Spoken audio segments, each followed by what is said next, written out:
So ఈ మొత్తం జర్నీలో పూరి జగన్నాథ్ గారి అసోసియేషన్ మీ కెరీర్‌కి ప్లస్ అయిందా? మైనస్ అయిందా? అంటే ఈ క్వెషన్ అడగడానికి కారణం ఉంది సార్. పూరి జగన్నాథ్ గారికి ఇంటర్నేషనల్ మూవీ మీద మంచి గ్రిప్ ఉంది. అదే గ్రిప్పు అంతకంటే ఎక్కువ గ్రిప్ మీకుంది. అది ఏమన్నా క్లాష్ అయిందా? లేకుంటే ఆ జర్నీ సజావుగా సాగిందా? ఆ టైమ్ పీరియడ్‌ని ఎలా చూస్తారు మీరు?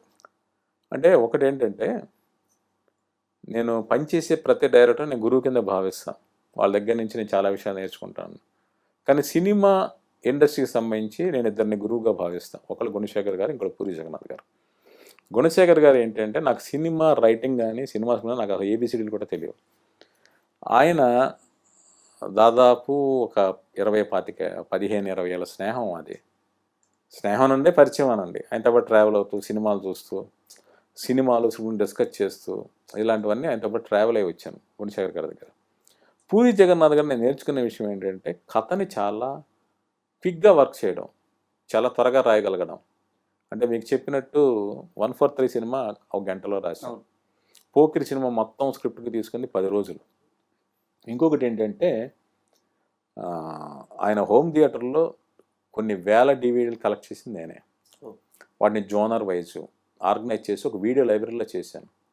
సో ఆయన షూటింగ్ రమ్మనేవాడు. ఏది పోకర్ రెగ్యులర్ షూట్ రమ్మని నేను షూటింగ్ వెళ్ళేవాడు కదా.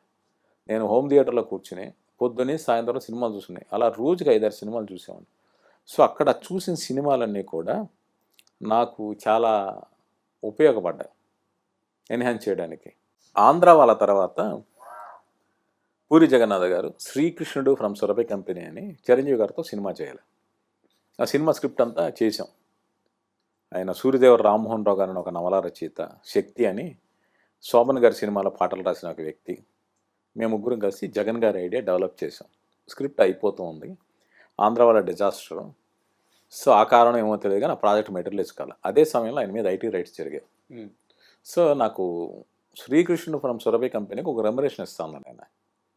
సో దాని మీద ఇన్స్టాల్మెంట్స్ 2 పేమెంట్స్ వచ్చాయి. 3వ పేమెంట్ రావాలి. ప్రాజెక్ట్ ఆగిపోయింది. ఆయన మీద ఐటీ రైట్స్ అయ్యాయి. నేనేం ఎక్స్పెక్ట్ చేయట్లా డబ్బులు వస్తాయి, సినిమా ఆగిపోయింది, బ్యాలెన్స్ డబ్బు అమౌంట్స్ వస్తున్నాయి నేను అనుకోవట్లే. ఆ టైంలో ఆయన ఒకరోజు పిలిచారు ఆఫీస్కి. ఇంకా ఐటీ అన్నీ జరుగుతున్నాయి, క్లియరెన్స్ రావాలి. ఆయన అక్కడ ఫ్రెండ్ దగ్గర నుంచి అప్పు తీసుకుని ఒక అమౌంట్ నాకు తీసుకొచ్చి టేబుల్ మీద క్యాష్ ఇచ్చారు. ప్రసాద్ గారు మీకు బ్యాలెన్స్ పేమెంట్ ఉంది కదా అంటే, నేను వెంటనే ఆయనకి వెనక్కి తోస్తాను. వద్దు సార్, ఎందుకంటే సినిమా జరగట్లా, సినిమా ఆగిపోయింది, మీ మీద ఐటీ రేట్స్ ఉన్నాయి, పర్లేదు తర్వాత ప్రాజెక్ట్ ఎప్పుడంటే అప్పుడు తీసుకుంటా. ఆయన ఒక క్షణం ఎమోషనల్గా అయ్యి, ప్రసాద్ గారు పూరి జగన్నాథ్ ఇండస్ట్రీలో ఉన్నంతకాలం వైష్ణవ్ అకాడమీ సినిమాలు తీసిన మీరు నాతో పాటే ఉంటారు అన్నాడు. బట్ అది జరగల. ఇండస్ట్రీలో ప్రామిసెస్ అనేవి ఏదీ జరగదు. బట్ అది అంటే ఉదాహరణకి 143 సినిమాకి నాకు మంత్లీ, అంతకుముందు మంత్లీ శాలరీ ఇచ్చారు. 143 సినిమాకి సెపరేట్ పేమెంట్ ఇచ్చారు, సినిమా సెపరేట్ పేమెంట్. సూపర్ సినిమాకి ఏమైందంటే Annapurna studios production house. So వాళ్ళు ఏదో పేమెంట్ ఇస్తామని వాళ్ళ ఎగ్జిక్యూటివ్ కుమార్ అని ఒక ఆయన ఉండేవాడు, మాట్లాడాడు. బట్ అది జరగల. పోకిరి సినిమాకి ఏమైందంటే, ప్రసాద్ గారు కొంచెం ఫైనాన్షియల్గా నా పరిస్థితి బాగోలేదు, సినిమా రిలీజ్ అయ్యాక మన అందరం డబ్బులు తిందాం, మీరు నెల నెల తీసుకోండి అనేది అన్నారు. సార్ నెల నెల ఖర్చులు తీసుకున్నాను. పోకిరి బ్లాక్ బస్టర్ అయిన తర్వాత దేశముదర్ వర్క్లో ఉన్నాను నేను. ఓకే, ఈ సినిమా సెపరేట్ పేమెంట్ వస్తున్న దశలో ఆయనకి కొంచెం మిస్అండర్స్టాండింగ్స్ వచ్చాయి. అంటే అంత మంచి బాండింగ్ ఉన్నప్పుడు పోకిరి సినిమాకి టైటిల్ కార్డ్ వేయలేదని చెప్పేసి మీరు డిస్టర్బ్ అయ్యారు. అవును. అదే సమయంలో మీకు రావాల్సిన పేమెంట్ కూడా పూరి జగన్నాథ్ గారి దగ్గర నుంచే కరెక్ట్ టైంకి రాక ఫ్యామిలీ పరంగా కూడా కాస్త స్ట్రగుల్. అవును. మీ కమిట్మెంట్స్ ఫుల్ఫిల్ చేసుకోలేక. అంటే అంత మంచి రిలేషను, అంటే ఎప్పుడు కూడా ఇండస్ట్రీలో ఎట్లా ఉంటుంది అంటే, రైటరు డైరెక్టర్ రిలేషన్షిప్ని హస్బెండ్ అండ్ వైఫ్ రిలేషన్షిప్ అంటారు. మీరు విడిపోవడం అనేది అంత కరెక్ట్గా, అంత ప్రాపర్గా మంచి వాతావరణంలో జరగలేదు అని ఒక టాక్ ఉంది. కరెక్టేనా? అంటే ఒక మాట చెప్తున్నాను, ఒక రైటర్గా టెక్నీషియన్ అనుకుంటాం కానీ వాస్తవానికి ఒక ప్రొడ్యూసర్ దగ్గర మేమందరం వర్కర్స్. మేము మామూలు ఒళ్ళు వంచి పనిచేస్తే ఒక రకంగా చూస్తారు, మనం మైండ్తో పనిచేస్తాం కాబట్టి కొంచెం రెస్పెక్ట్ ఇస్తారు తప్పితే ఓవరాల్గా పని వాళ్ళం అంతే. మీరు కూలీ అనండి, మేస్త్రి అనండి, ఇంకోటి అనండి, వర్కర్స్.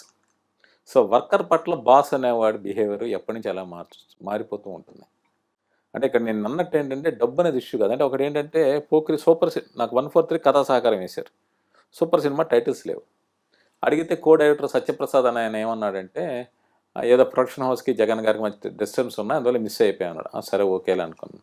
మెహర్ రమేష్ గారిది ఏదో చేసిన పోకిరి సినిమాకి మెహరం స్క్రిప్ట్ అసోసియేట్ వేశారు. నేను చాలా కంట్రిబ్యూషన్ ఉంది. నేను ఈరోజు సినిమా ప్లే చేస్తే ఏ సీన్ నేను కంట్రిబ్యూట్ చేశాను, ఏమి చెప్పాను, ఏ రెఫరెన్స్ ఇచ్చాను నేను గంటాపదంగా చెప్తాను. అంటే నేను పోకిరి సినిమా పనిచేశాను చెప్తా కానీ జగన్ గారి బిజినెస్ మ్యాన్ పనిచేశాను, టెంపర్గా పనిచేశాను నేను మాట్లాడను. ఎందుకంటే నేను చేయని వాటి గురించి నేను మాట్లాడను. సో పోకిరి సినిమాకి నేను ఫ్యామిలీతో మార్నింగ్ షోకి వెళ్ళాను. సో స్క్రీన్ మీద చూస్తే నా పేరు లేదు. ఒకసారి ఏంటిది మన పేరు లేదని అడిగితే ఒక కో డైరెక్టర్ నేను చెప్పాను, బట్ వాళ్ళు ఏదో అనిపించుకోలేదని ఒక ఆయన అన్నాడు. సో దాని మీద నేను ఇంకా క్వశ్చన్ రైట్ చేయలే. అయిపోయింది దేశ ముందు స్క్రిప్ట్ వర్క్లో ఉన్నా తర్వాత నాకైతే పేమెంట్ రావాలి, మా అమ్మాయిని ఇంజనీరింగ్ కాలేజ్లో జాయిన్ చేయాలి, వెయిటింగ్. బట్ అది ఇవ్వకుండా ఏమైందంటే ఆల్ ఆఫ్ సడన్ నన్ను ఒక రోజు ఆఫీస్ పిలిచి మీరు వెళ్ళిపోండి, మీకు ఏదో 2-3 నెలలు పేమెంట్స్ ఇస్తామని చెప్పి కృష్ణ గారు అని ఆయన దగ్గర ఒక ఆయన ఉండేవాడు. ఆయన చెప్పారు. కిషోర్ కృష్ణ కాదండి, కృష్ణ గారు అని ఒక ఎగ్జిక్యూటివ్ ప్రొడ్యూసరు. ఆయన తర్వాత ఇండివిజువల్గా జవాన్ ఏదో సినిమా తీశాడు. ఆయన చెప్పాడు 2006 ఆగస్ట్ 7 ఎప్పుడు చెప్పాడు. ఒకసారి ఆగస్ట్ 7, 9 గుర్తులేదు. నేను ఒకసారి షాక్ అయ్యాను, ఏంటిది అని.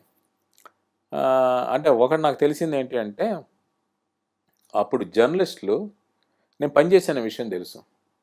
ఆయన ఇంటర్వ్యూలో సార్ ఆ డైలాగ్ మీదేనా, ఆ సీన్ మీదేనా అడిగేవాళ్ళట. ఆయన ఎంబరాసింగ్గా ఫీల్ అయ్యాడంట. ఈ విషయం నాకు తెలియదు, ఎవరో అన్నారు.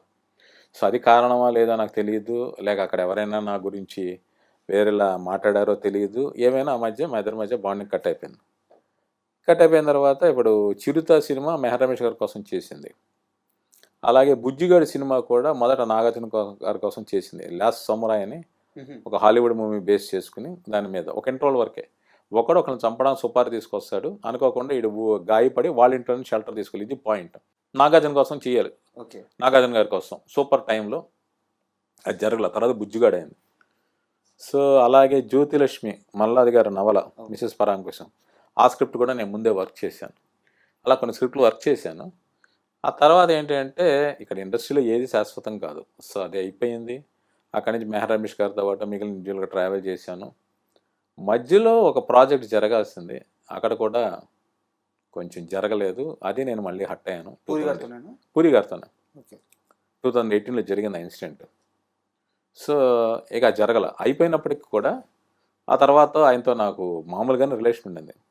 మొన్న లైగర్ రిలీజ్ ముందు కూడా నేను పూరి జగన్నాథ్ గారి కోసం వాళ్ళ అబ్బాయి ఆకాష్ గారి కోసం కథ చేశాను. నేను చేసి అంటే ఫాదర్ ఒక తండ్రి కొడుకులు కదా, ఫాదర్గా జగన్ గారు చేయాలి, కొడుకుగా వాళ్ళ అబ్బాయి ఆకాష్ చేయాలి. చేసి నేను ఆయనకి ఫోన్ చేశాను, ఇలా చేశాను సార్ కథ, మీరు విన్నా. నేను యాక్టర్ ఏంటండి ప్రసాద్ గారు వదిలేను అన్న. కాదు సార్ మీరు వినండి అది ఇది అని చెప్పాను. ఆయన ఒకటి మొరాకోలో ఉన్నారు, జనగణమన అనే సినిమా లొకేషన్ చూడడానికి.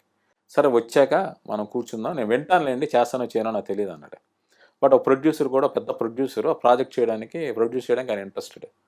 బట్ లైగర్ డిజాస్టర్ తర్వాత ఆయన ఫోన్లో కూడా అందుబాటులో లేరు. నేను ఆయన తిరిగి కాంటాక్ట్ చేసే ప్రయత్నం జరగల. ఇది జగన్ గారితో నా ప్రయాణం.